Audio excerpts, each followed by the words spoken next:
ব্যাবিলনের শূন্য উদ্যান এক বিস্ময়কর পুষ্পবাগান যা তৈরি করেছিলেন সম্রাট নেবুচাঁদনেজার আজ থেকে প্রায় 2600 বছর পূর্বে, যার উচ্চতা ছিল 80 ফুট। 4000 শ্রমিক রাত দিন পরিশ্রম করে তৈরি করেছিলেন এ বাগান।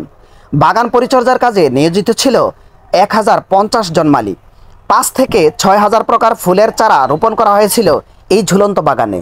514 খ্রিস্টাব্দে অর্থাৎ আজ থেকে 1500 বছর পূর্বে পারস্য রাজ্যের সাথে এক ভয়াবহ রক্তক্ষয়ী যুদ্ধে এই সুন্দর উদ্যানটি সম্পূর্ণরূপে ধ্বংস হয়ে যায়।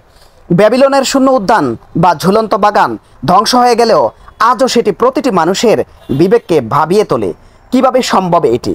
আর কল্পনাতে প্রতিটি মানুষ তার নিজের মতো করে ছবি আঁকে সে বাগানের। যার ব্যতিক্রম ছিলেন না নারায়ণগঞ্জ জেলার ধনাঢ্য ব্যবসায়ী আহসানুল্লাহ মনি।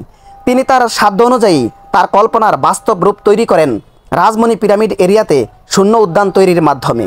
আর এখন যেটি আপনারা দেখছেন এটি হচ্ছে সেই রাজমণি শূন্য উদ্যান, যা ব্যাবিলনের শূন্য উদ্যানের ধারণা থেকে তৈরি করা হয় বাংলাদেশের নারায়ণগঞ্জ জেলার সোনারগাঁও উপজেলার পেরাব গ্রামের রাজমণি পিরামিড এরিয়াতে। ভ্রমণ রিলেটেড এরকম আরও নতুন নতুন এবং সুন্দর সুন্দর ভিডিও পেতে আমার চ্যানেলটি সাবস্ক্রাইব করে রাখুন।